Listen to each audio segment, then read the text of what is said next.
चले वतन की ओर डाल के प्रेम की डोर। हम चले वतन की ओर डाल के प्रेम की डोर। बाबा खींच रहा है आज सहज ही अपनी ओर। हम चले वतन की ओर।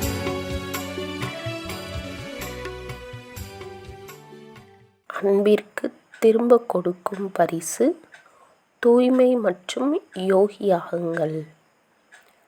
இன்று இந்த தேகம் மற்றும் தேகத்தின் உலகை கடந்து நமது சூட்சும வதனத்திற்கு எதை பிரம்மாபுரி என்று அழைக்கிறோமோ அங்கு சென்றதும் பரமாத்ம தந்தை ஒரு காட்சி காண்பித்தார். மிகப்பெரிய ஒரு கூட்டத்தை கண்டேன். பிறகு ஒருவர் நுழைவுச்சீட்டு கொடுத்து கொண்டிருக்கிறார். தனக்கும் நுழைவுச்சீட்டு கிடைக்கப் பெற ஒவ்வொருவரும் முயற்சித்து கொண்டிருந்தனர். ஆனால் சிறிது நேரத்தில் பார்த்தால் சிலருக்கு நுழைவுச்சீட்டு கிடைத்திருந்தது. மேலும் சிலர் நுழைவுச்சீட்டு கிடைக்காமல் போயிற்று. யாருக்கு நுழைவுச்சீட்டு கிடைத்ததோ அவர்கள் உள்ளத்தில் மகிழ்ச்சியுடன் இருந்தனர். யாருக்கு கிடைக்கவில்லையோ அவர்கள் ஒருவரை ஒருவர் பார்த்து கொண்டிருந்தனர். அந்த நுழைவுச்சீட்டு எவ்விடத்திற்கானது?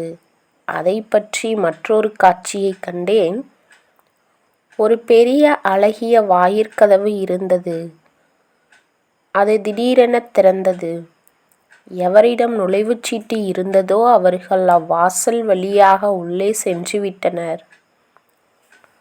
எவரிடம் நுழைவுச்சீட்டு இல்லையோ அவர்கள் மிகுந்த பச்சாதாபத்துடன் பார்த்து கொண்டிருந்தனர்.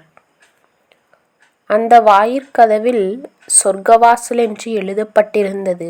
பரமாத்ம தந்தை அனைத்து குழந்தைகள் மூலம் சத்யுக புது உலக சொர்க்கம் செல்வதற்கான நுழைவுச்சீட்டை கொடுக்க வைத்து கொண்டிருக்கிறார். ஆனால் இப்பொழுது இல்லாமல் பின்னர் பெற்றுக்கொள்ளலாம் என்று சில குழந்தைகள் யோசித்து கொண்டு இருக்கின்றனர். ஆனால் இந்நுழைவுச்சீட்டு கிடைப்பது முடிந்துவிட்டது.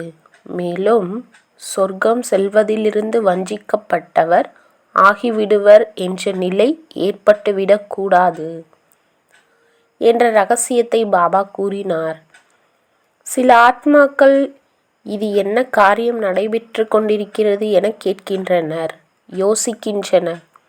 இப்பொழுது யோசித்து யோசித்து தனது பாக்கியத்தை இழந்து விடாதீர்கள் என்ற படிப்பினையை பாப்தாதா குழந்தைகளுக்கு அளித்து கொண்டிருக்கிறார்கள் என்று பாபா கூறினார். பிறகு மற்றொரு காட்சியை கண்டேன்.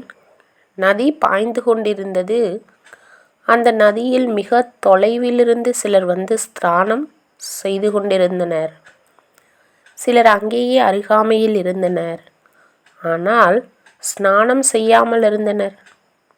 மாறாக அவர்களிடம் சிலர் நதி எங்குள்ளது, நாங்கள் சென்று ஸ்நானம் செய்ய வேண்டும் என கேட்டுக்கொண்டு இருந்தனர். ஆனால் யார் அருகாமையில் இருப்பவர்களோ அவர்களுக்கு நதியில் ஸ்நானம் செய்வதன் மகத்துவம் தெரியாமல் இருந்தது. மேலும் எவர் தாகத்தில் இருந்தனரோ அவர்களுக்கும் அத்தாகத்தின் மதிப்பை குறைத்து கொண்டிருந்தனர். பிறகு பாபா கூறினார், குழந்தாய், இது ஞான கங்கையாகும். கங்கையின் அருகில் இருப்பவர்கள் அபுநிவாசிகள் ஆவார்கள். தொலைவிலிருந்து வந்து இதில் ஸ்நானம் செய்கின்றனர்.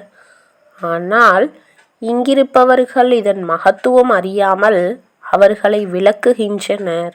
இந்த தவறு இழைப்பவர்களாகவே அவர்கள் இருந்துவிடலாகாது. ஆதலால் பாப்தாதாவிற்கு அனைவரும் குழந்தைகளே, கட்டளைப்படி நடக்கும் குழந்தைகளாக இல்லாதிருப்பினும் குழந்தைகள் பாபாவிற்கு பிரியமானவர்களே. இது விலை மதிக்க முடியாத சமயமாகும். இது ஞான கங்கையில் ஸ்நானம் செய்வதற்காக கிடைத்து கொண்டிருக்கிறது. அதை ஒருபோதும் இழந்துவிட வேண்டாம் என குழந்தைகளுக்கு பாபா படிப்பினை அளிக்கின்றார். பிறகு சிறிது நேரத்தில் பலர் ஸ்நானம் செய்தனர். பலர் நீரை நிறைத்து வைத்து கொண்டனர். ஆனால் சிறிது நேரத்திற்கு பின் நதியின் வழி மாறிவிட்டது. எவரெல்லாம் ஸ்நானம் செய்யவில்லையோ, நிறைத்து வைக்கவில்லையோ, அவர்கள் பிறரிடமிருந்து ஒரு துளியாக யாசித்து கொண்டிருந்தனர், துடித்து கொண்டிருந்தனர். பாபா கூறினார், இந்த சமயம் இப்பொழுது வரவிருக்கிறது. பின்னர் பாபா அனைத்து குழந்தைகளுக்காக ஒரு மகா மந்திரத்தின் பரிசு கொடுத்தார். ஒன்று, பரமாத்மாவாகிய எனது நினைவில் இருங்கள். மேலும் தனது வாழ்க்கையை தூய்மையாகவும் யோகியாகவும் ஆக்குங்கள் என்று பாபா கூறினார்.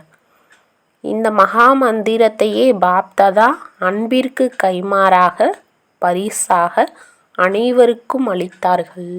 तुम बच्चों को तो सर्विस करनी है, जो बाबा कहते हैं सबको ये बताओ कि देखो तुम्हारा एम एंड ऑब्जेक्ट ये है, एक गीता है बगैर, ये राजयोग है ना बच्चे। कैसे है राजयोग? बिल्कुल सहज है कि बाप को याद करो तो ये वैसा मिलेगा तुमको। ओम शांति।